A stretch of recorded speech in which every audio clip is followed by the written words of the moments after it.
Entremos al metaverso de Dune, donde la riqueza de temas y el profundo trasfondo se deslizan entre los pliegues de la conciencia, donde si no prestaste atención, muchos secretos se habrán evaporado en el aire del desierto de Arrakis. Prepárate para descubrirla conmigo desde una perspectiva diferente. Son pocas las películas que hacen resonar en mi interior y Dune merece su mención honorífica.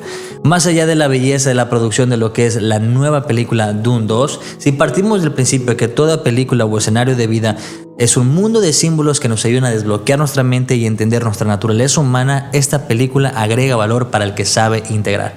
Y quiero partir hablando sobre cómo el creador se inspiró en la psilocibina para crear la especia y el agua de la vida, donde cualquiera que la ingiera renace en claridad, todo lo ve y la grandeza surge. La ciencia psicodélica detrás de Dune es una inspiración alucinante. Es un metaverso donde el poder atrae a los que se corrompen fácilmente y la violencia se convierte en una adicción. Es una historia que redefine nuestra percepción del tiempo, del espacio y la conciencia. Dune trasciende la ciencia ficción para explorar temas eternos como el poder, las dinámicas de género, la religión, el chamanismo, la política, la psicología, la energía, la tecnología, la ecología, los ritos de paso y la conciencia.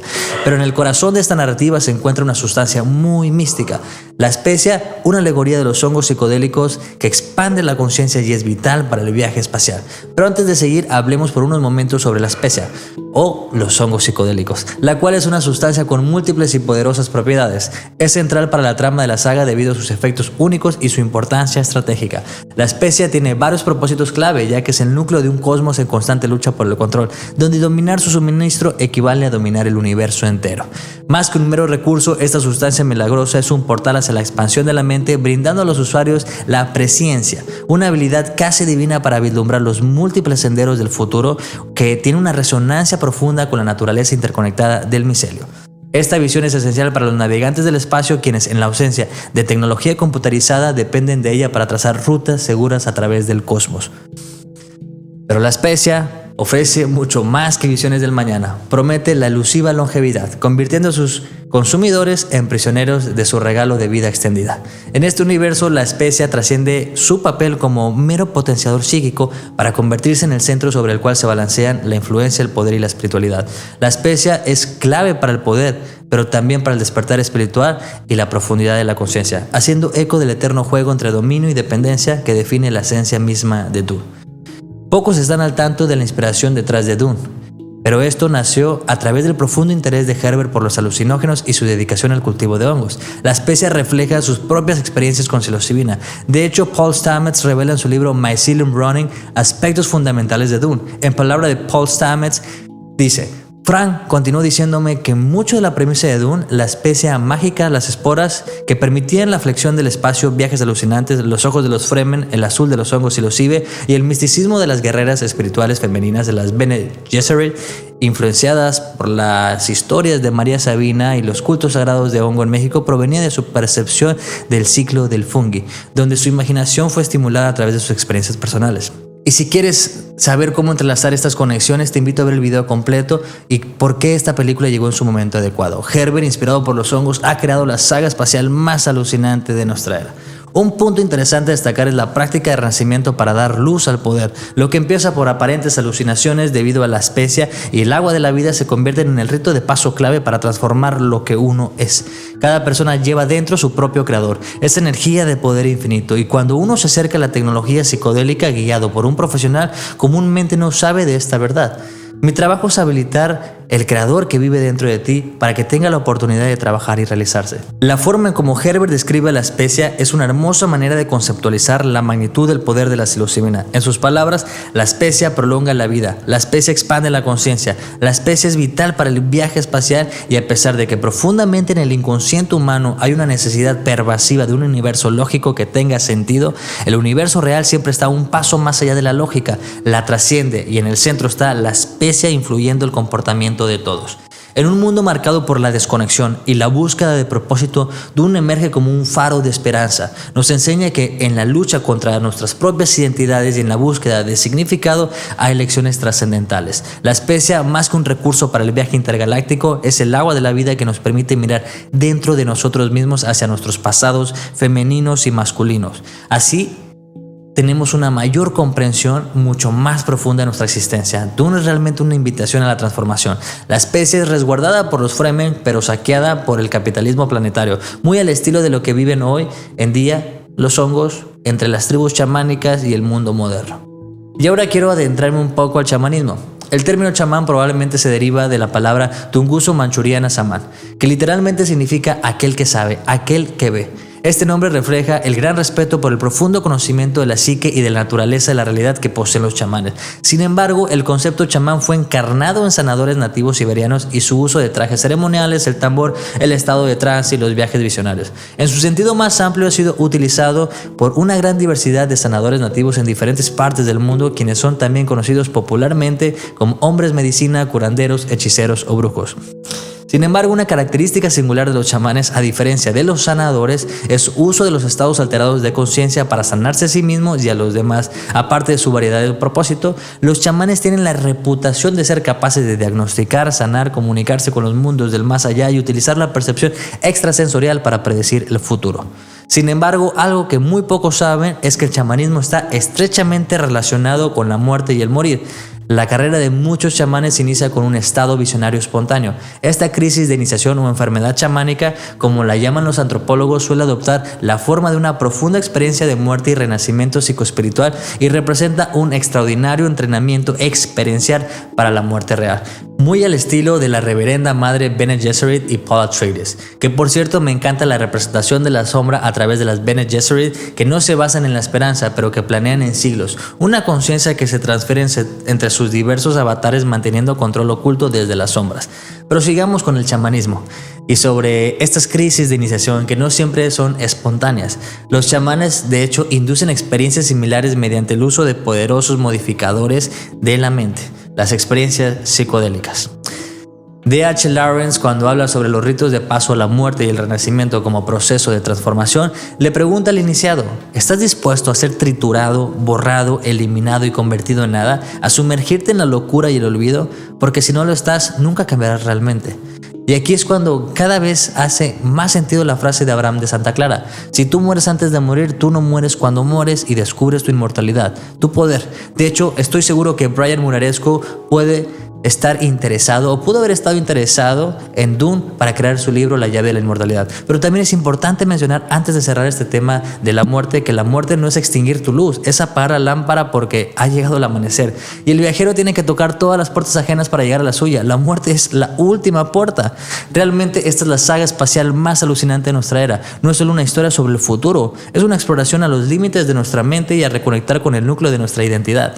En Dune encontramos un potencial ilimitado para el crecimiento personal y la inspiración para enfrentar los desafíos de nuestra época con una renovada esperanza y audacia. Nos enseña que incluso en la vastedad del universo, el viaje más trascendental es el que emprendemos dentro de nosotros mismos, impulsado por la magia de los hongos y la visión de un futuro donde la conciencia se expande hacia horizontes infinitos. Hay un espectáculo más grande que el mar, que es el cielo, y un espectáculo mucho más grande que el cielo, que es el interior del alma. Y si ahora me expando un poco en otras de las temáticas de Dune, es que normalmente tenemos entendido que tenemos dos elecciones, amor o miedo. Pero justo por eso estas dos energías crecen en el mundo que habitamos, porque son las que masivamente se promueven más mediáticamente. Pero nos olvidamos de una tercera que juega un papel clave en los niveles de conciencia: el poder, una energía que tendemos a rechazar porque ha sido mal usada y preferimos quedarnos en el miedo, pero aquí reside la clave de todo este juego. De hecho, el miedo no se vio tan representado en esta saga. El nivel de conciencia de la saga está regida por el poder. Desde el principio pusieron al miedo en su lugar con esta frase: uno no debe temer, el miedo mata la mente, el miedo es la pequeña muerte que conduce a la aniquilación total, así que enfrentarás al miedo, permitirás que el miedo pase a través de ti y sobre ti, y cuando haya pasado girarás el ojo interior para ver su camino. Donde el miedo haya ido no habrá nada, solo tú permanecerás. Hay energías que trascienden el espacio y el tiempo, y a través de Interestelar aprendimos sobre el amor con su frase: el amor es la única cosa que somos capaces de percibir que trascienden las dimensiones del espacio y el tiempo. Pero hoy con Dune ponemos foco sobre la grandeza del poder. Sin embargo, aún más mega interesante es ver cómo la conciencia micelial es la energía que lo trasciende todo. Más allá que el amor, el poder y el miedo, estos niveles de conciencia son meros vehículos de una totalidad y conciencia extraterrestre y extraplanetaria. Aprovechando el tema, quiero compartirte un libro relevante para los que quieran seguir explorando la energía del poder. Pero ojo, No estamos hablando de un poder destructivo, sino una energía puente entre el miedo y el amor. El Dr. David Hawkins estudió mucho del tema y creo que es momento que escuches las enseñanzas si quieres conectar con tu poder, tu grandeza. Recuerda que cuando pones las enseñanzas en práctica se convierten en parte de ti y con ellas encontrarás el camino. Este libro se llama Poder contra la Fuerza, basado en su estudio de los niveles de conciencia. Y a la par, si te sientes atraído por los misterios de la muerte y el renacimiento o el chamanismo, tienes que leer El viaje definitivo de Stanislav Grof. Los tipos de cambios psicodélicos que brinda la especia son muy parecidos a los que vemos en terapia psicodélica. Son muy diversos, muy complejos y conciernen a muy variados aspectos, desde la liberación de la tensión, la ansiedad, claridad, etc., como otros cambios más sorprendentes para la psiquiatría y la psicología convencional, y podían considerarse como resultados particulares de esta terapia psicodélica, como por ejemplo la disminución o incluso la desaparición del temor a la muerte, cambios radicales en la manera de afrontar la vida, la concepción filosófica de la existencia, la orientación espiritual y la jerarquía de valores, además de su influencia sobre los aspectos emocionales, filosóficos y espirituales de la vida del usuario que se sumerge en esta nueva conciencia.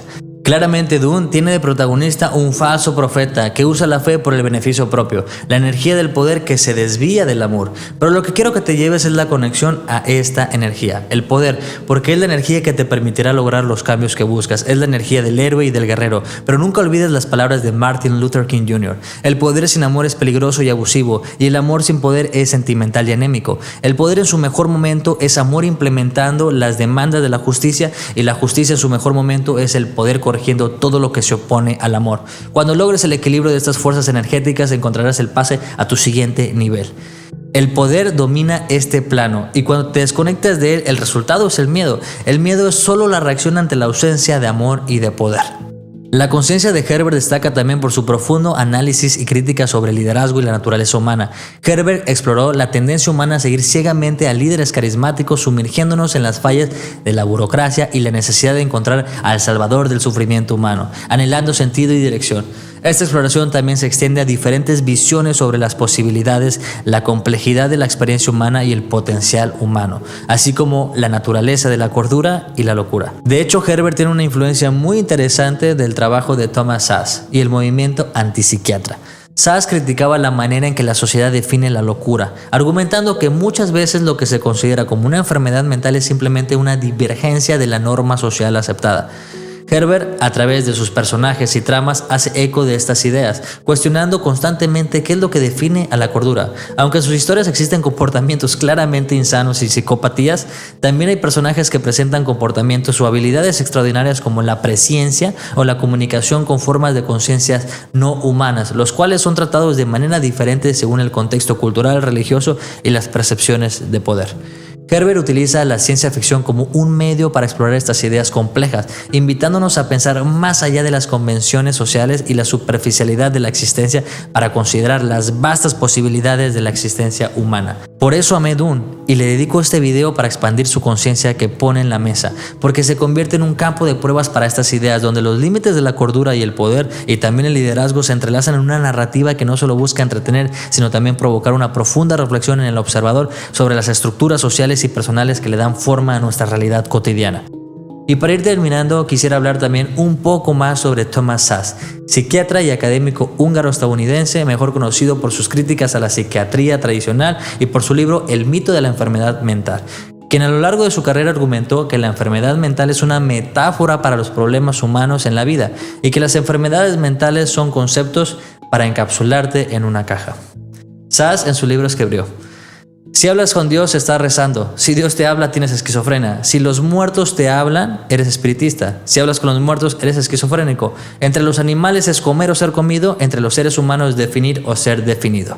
Él mantenía que aunque las personas se comporten y piensen de formas perturbadoras y esas formas puedan parecerse a un proceso de enfermedad que involucra dolor, deterioro, alucinación, etc., eso no significa que realmente tengan una enfermedad. Un dato curioso es que Grof tiene referencias en sus libros de este gran psiquiatra, quien a su vez cree que los trastornos mentales son más una emergencia espiritual que puede servir como un catalizador de un cambio profundo en la persona.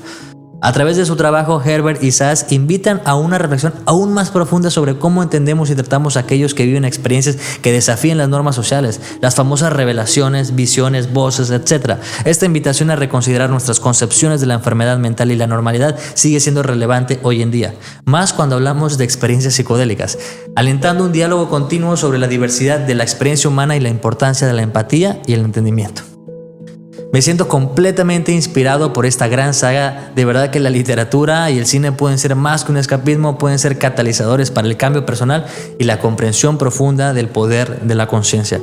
Y quiero cerrar ahora sí con una gran frase de Joseph Campbell que embona especialmente con esta película, con este proceso del viaje del héroe y con los ritos de paso mitológicos. Las personas piensan que están buscando el sentido de la vida. Yo creo que lo que estamos buscando es la experiencia de estar vivos, de modo que las vivencias que tenemos en este plano puramente físico tengan resonancias con nuestro interior, con nuestra realidad y nuestro ser interior, y sintamos el éxtasis de estar vivos. Estamos tan ocupados en hacer cosas para lograr fines con valores externos que olvidamos que el valor interior, el éxtasis que se asocia con la vida, es lo único que importa. De ahí la importancia de renacer con propósito. Gracias por tu atención, energía y tiempo. Si no has visto Dune 2, este es el momento para ir a verla. Y si ya la has visto, te invito a verla a través de este lente para que te sorprendas de su profundidad. De verdad que me encantaría escuchar tu opinión y saber qué has aprendido de ella. También, si este formato largo compartiéndote mi perspectiva psicodélica de ciertas películas es de tu agrado, házmelo saber para poder compartirte aún más. Así que eso es todo y te veo pronto.